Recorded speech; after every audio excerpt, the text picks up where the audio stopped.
Reproductive strategies in animals.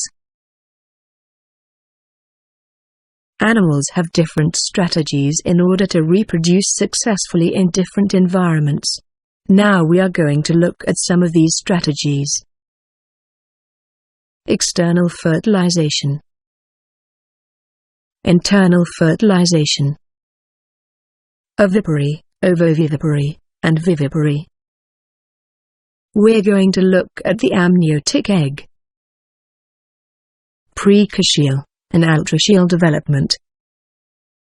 And finally, we're going to look at parental care.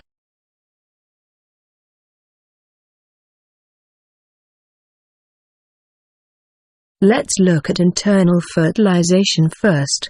Internal fertilization is basically the fusion between an egg cell and a sperm inside the body of the female.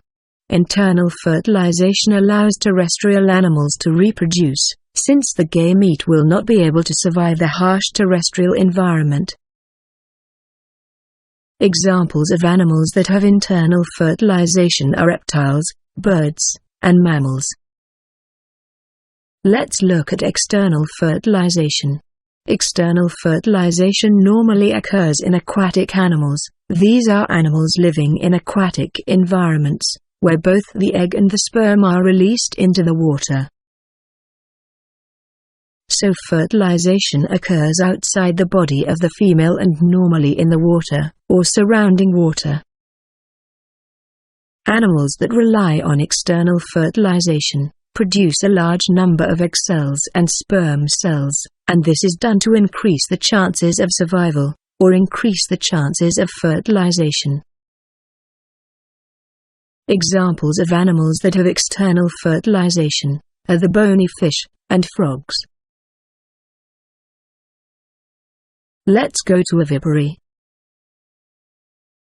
Oviparous animals produce, or lay eggs, and these eggs hatch outside the body of the animal. Amphibians, birds, most of the insects, fish, and reptiles are all oviparous.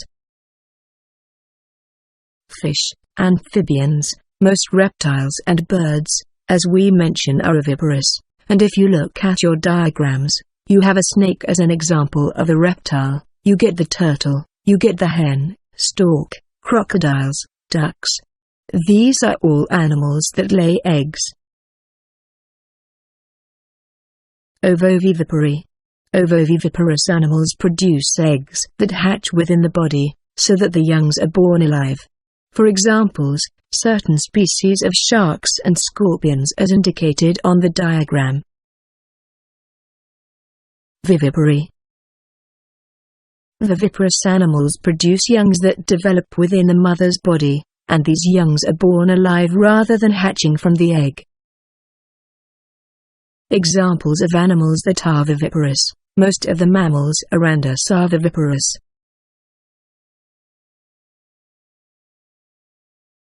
Now let's look at the amniotic egg. The amniotic egg is produced by oviparous animals, in other words, the egg-laying animals. The amniotic egg protects the embryos of terrestrial vertebrates, and enables them to successfully reproduce on land. Now the amniotic egg is filled with fluid.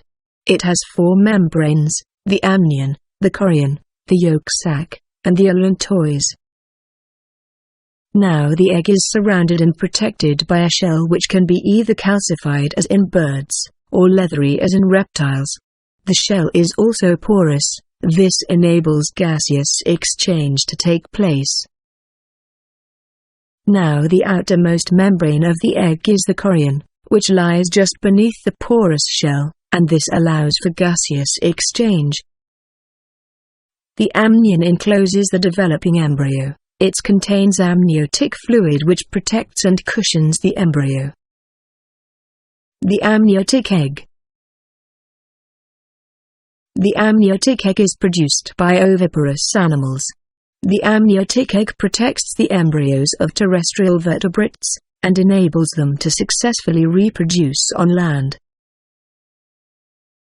Now the amniotic egg is a fluid-filled space with 4 membranes. It's have the amnion, the chorion, the yolk sac, and the allantois. The egg is surrounded and protected by a shell which can be seen on the diagram. This shell can be classified as in the case of birds, or leathery as in the case of reptiles. The shell is also porous, so that the gaseous exchange can occur. The amnion is a membrane that encloses the embryo. Now within the amnion, you have amniotic fluid. There is your amnion. This protects and cushions the embryo.